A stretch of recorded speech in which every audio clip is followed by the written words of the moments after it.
Assalamualaikum warahmatullahi wabarakatuh. Perkenalkan, saya atas nama Nursyam dengan NIM 190240140444 dari kelas A2 Prodi Teknik Informatika. Baiklah, kali ini saya akan menjelaskan tugas final dari kecerdasan buatan.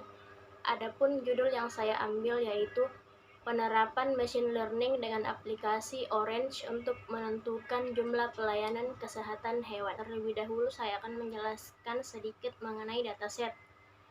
Dataset adalah istilah informal yang merujuk pada kumpulan data.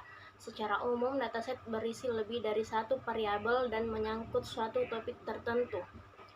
Dataset digunakan untuk klasifikasi dengan metode data mining, di mana data mining itu adalah suatu proses pengumpulan informasi penting dari suatu data yang besar, yang seringkali menggunakan metode statistika, matematika, machine learning, hingga memanfaatkan teknologi artificial intelligence.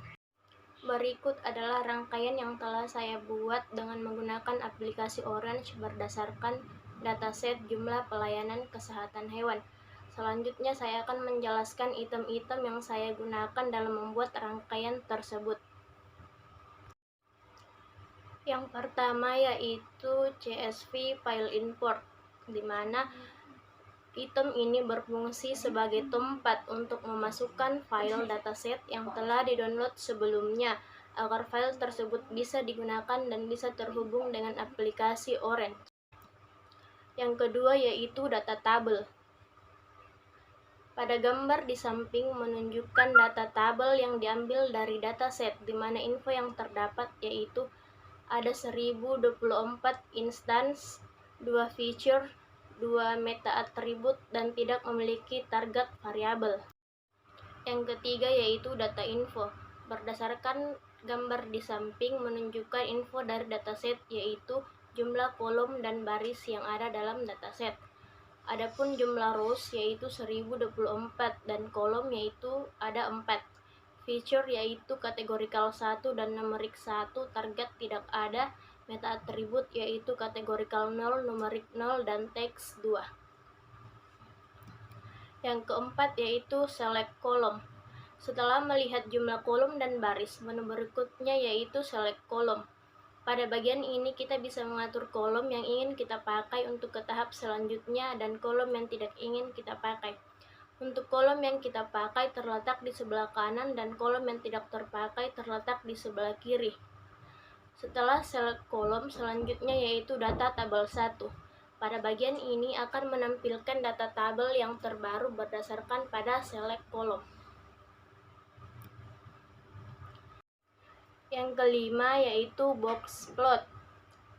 Pada gambar di samping adalah bagian dari box plot, di mana kita bisa melihat seberapa banyak hewan yang akan diperiksa kesehatannya dengan melihat blok warna pada gambar yang tertera. Keenam yaitu distribution. Dari gambar di atas bisa kita melihat jumlah frekuensi untuk hewan secara keseluruhan dan jumlah frekuensi untuk hewan yang akan diperiksa kesehatannya. Yang ketujuh yaitu K-means. Gambar di samping adalah bagian dari K-means dari dataset, di mana kita bisa melihat jumlah fixed yaitu 10, from yaitu 2 sampai 8, dan maksimum iteration yaitu 300. Dan yang terakhir yaitu scatter plot. Pada gambar di samping yaitu scatter plot. Pada bagian scatter plot kita bisa melihat jumlah akses yaitu aksis X dan aksis Y. Untuk melihat semuanya kita bisa mengganti pada bagian yang tertera sesuai dengan yang kita inginkan, dan penjelasannya akan muncul di samping dalam bentuk diagram seperti yang tampak pada gambar. Itulah yang bisa saya jelaskan pada kesempatan kali ini. Kurang dan lebihnya mohon dimaafkan. Wassalamualaikum warahmatullahi wabarakatuh.